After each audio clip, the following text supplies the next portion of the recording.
So hello everyone, ICT virtual classes में मैं योगेश किमनी आपका स्वागत करता हूं। तो जैसा कि आप जानते हैं, वैद्युत चुंबकीय प्रेरण हमने पूरा कर लिया है, इलेक्ट्रोमैग्नेटिक इंडक्शन पूरा कर लिया और अब हम इस पे न्यूमेरिकल करेंगे। आज क्वेश्चन है, a coil having 50 turns, a coil having 50 turns has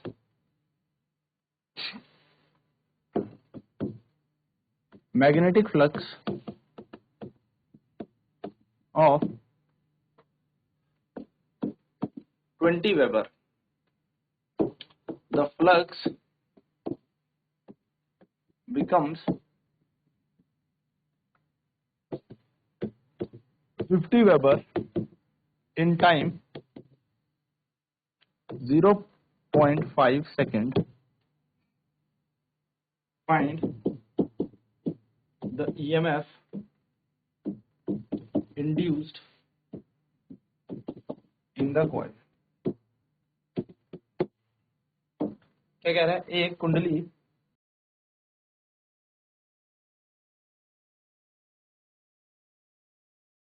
में 50 फेरे हैं। एक कुंडली में 50 फेरे हैं। यदि इसका चुंबकीय फ्लक्स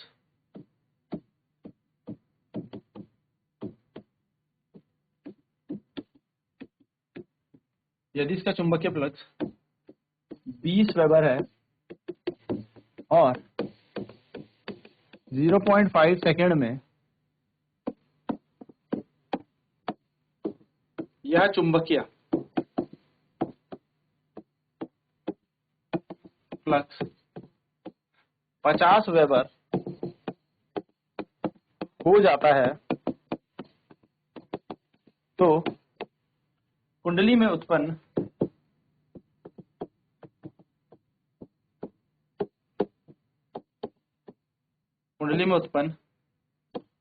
प्रेरित वैद्युत वाहक बल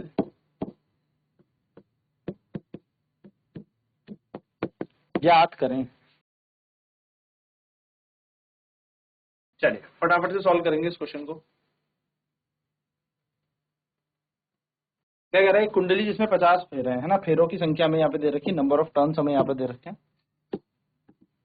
यहाँ पर हमें वो रखा है नंबर ऑफ टर्न्स, यानी कि फेरों की संख्या हमें यहाँ पर दे रखी है।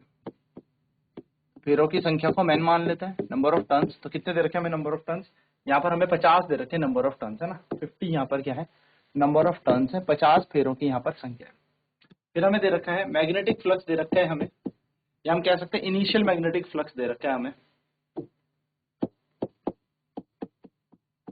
इनिशियल मैग्नेटिक फ्लक्स हमें यहाँ पर दे रखा है, यानी कि प्रारंभिक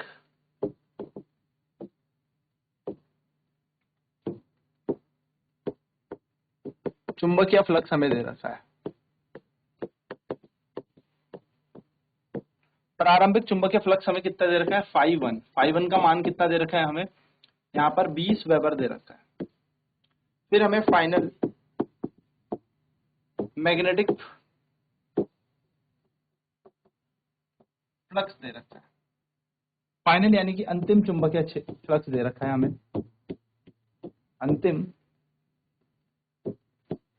चुंबकीय फ्लक्स हमें यहाँ पर दे रखा है, जिसको हमने फाई 2 नाम दे दिया। क्या दे दिया? फाई 2। तो फाई 2 का मान दे रखा है 50 वेबर। अब हमें यहाँ पर समय दे रखा है टाइम, कि कितने समय पर ये हो रहा है। यहाँ पर हमें समय दे रखा है, यानी कि यहाँ पर हमें टाइम दे रखा है। तो ये सारी चीजें 0.5 सेकेंड में हो रही है। हमसे पूछा है इंड्यूस्ड ईएमएफ निकालना। हमें क्या निकालना है? इंड्यूस्ड ईएमएफ हमें निकालना है। हमें निकालना है प्रेरित वैद्युत वाहक बल हमें निकालना है। प्रेरित वैद्युत वाहक बल हमें यहाँ पर निकालना है, ईएमएफ हमें यहाँ पर निकालना है। तो हम जानते हैं according to Faraday's first law, Faraday के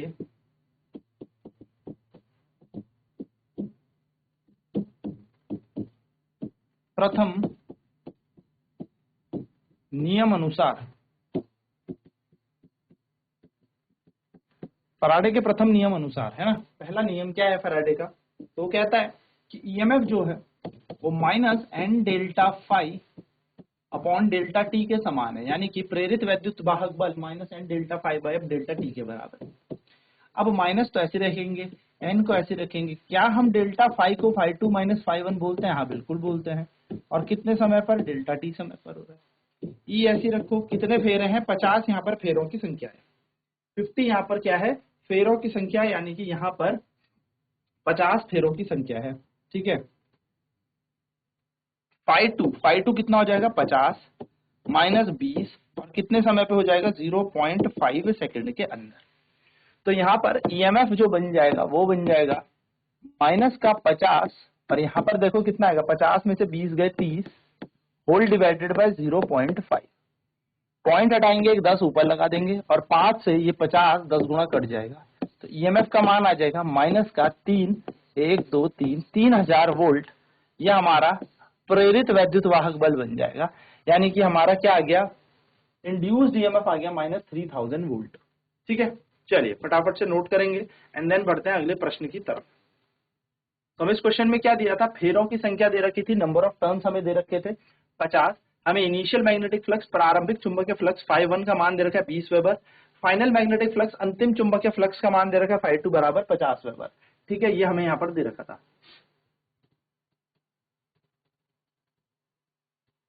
टाइम समय दे रखा है 0.5 सेकेंड, इंड्यूस्ड ईएमएफ प्रेरित वैद्युत वाहक बल ई हमें निकालना है, ये हमें यहाँ पर कैलकुलेट करना है। तो हमें पता है फैराडे के पहले नियम के अनुसार, फैराडे के प्रथम नियम अनुसार ई बराबर क्या होता है? Minus N delta phi by delta T. तो डेल्टा माइनस एन ऐसी रहेगा, डेल्टा फाई का मतलब होता है phi two minus phi one upon delta T, तो एन की जगह आएगा माइनस का 50, फाई टू हो गया 50 माइनस 20 अपॉन 0.5। ईएमएफ सॉल्व करेंगे तो बन जाएगा माइनस का 50 गुणा 30 गुणा 10 बटा 5, पॉइंट हटेगा तो आंसर सॉल्व करके आ जाएगा ईएमएफ बराबर माइनस 3000 वोल्ट। चलिए नेक्स्ट क्वेश्चन करते हैं। नेक्स्ट क्वेश्चन क्या रहा है? A current of 20 ampere flowing in a coil changes to 30 ampere in 10 seconds. Find the induced EMF in the coil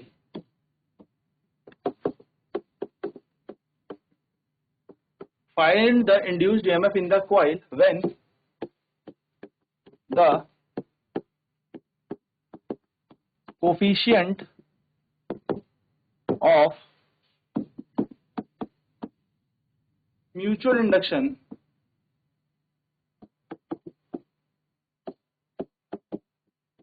is 0.8 Henry.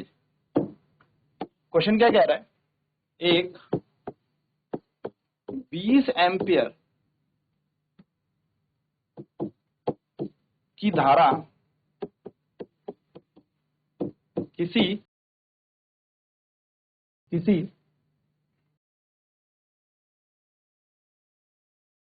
कुंडली में प्रवाह करती है।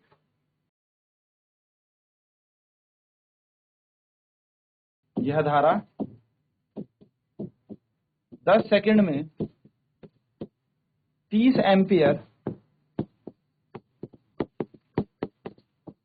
हो जाती है। Find the induced EMF in the coil when the coefficient of mutual induction is 0.8 Henry.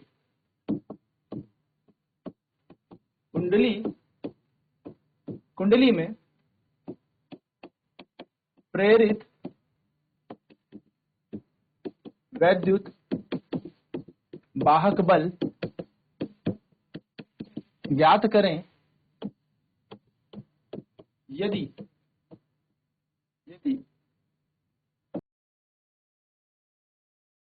कुंडली का अन्योन्य प्रेरण गुणांक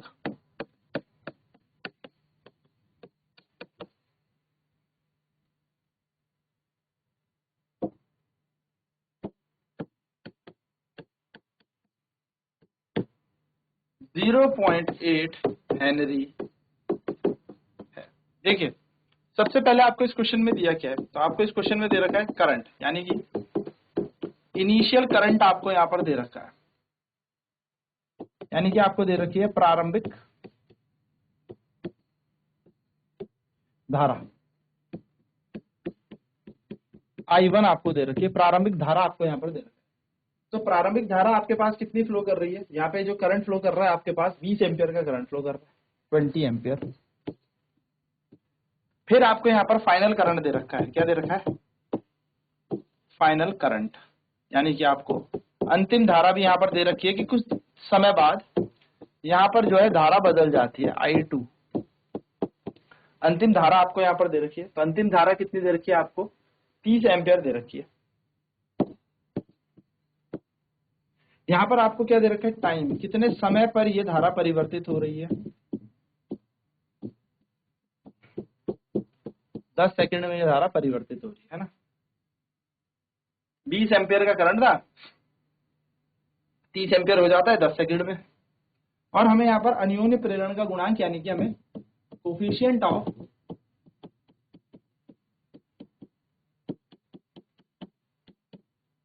म्यूचुअल इंडक्शन भी दे रखा है, जिसको हम M कहते हैं, यानी कि आपको यहां पर अन्योन्य प्रेरण का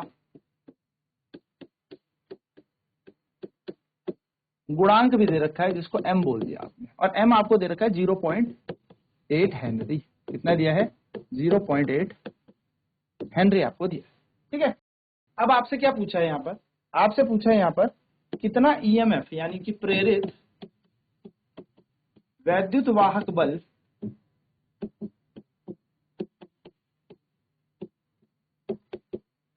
यानी कि कितना इंड्यूस्ड EMF यहां पर होगा,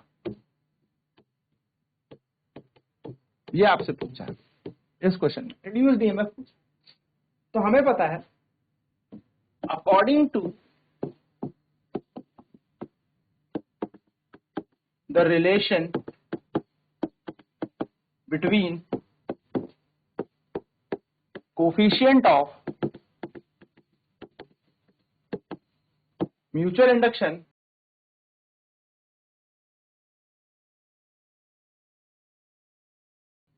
and EMF,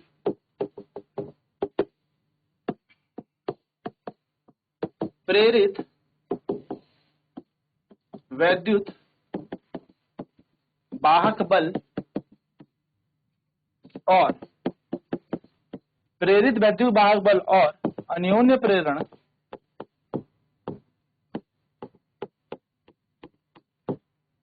के गुणांक में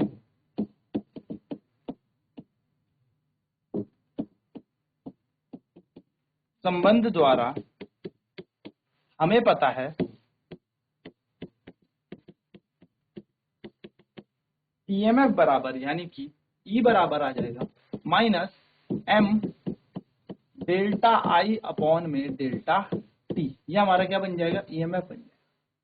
E बराबर -M delta I by delta T। EMF हमें निकालना है, माइनस की जगह माइनस, ये हमें 0.8 दे रखा, डेल्टा I का मतलब होता है I2 माइनस I1 अपॉन में डेल्टा T। E बराबर आ जाएगा -0.8 I2। अब I2 कितना है, I2 जरा ध्यान से देखेंगे तो I2 हमें कितना दे रखा है,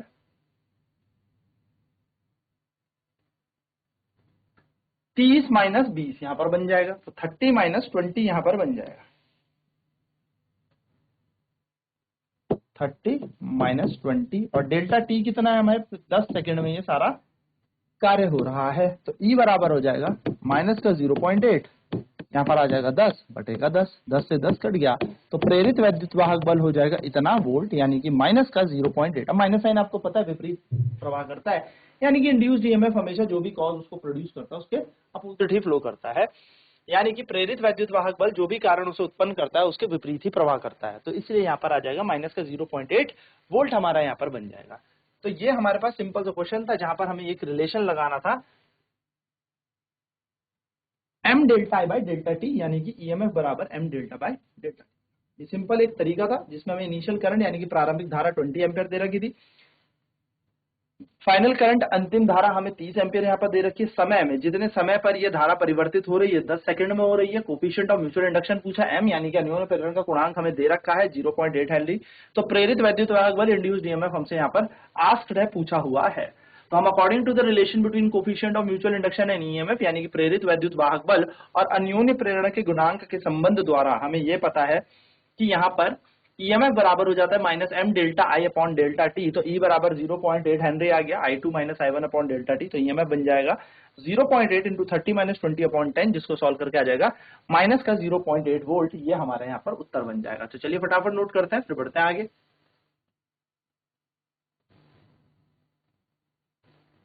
तो रिलेशन आपको याद रखना है, एक अन्योन्य प्रेरण के गुणांक और ईएमएफ के बीच, यानी कि प्रेरित वैद्युत वाहक बल और अन्योन्य प्रेरण के गुणांक के बीच क्या संबंध होता है, ई बराबर minus M delta I by delta T. अगर आपको धारा में धारा दे रखी है, समय दे रखा है, एम दे रखा है, आपसे वैद्युत वाहक बल पूछा है, तो आप नॉर्मली यहाँ पर क्या कर सकते हैं, वैल्यूज को पुट करके यहाँ पर फॉर्मूले से आंसर निकाल सकते हैं।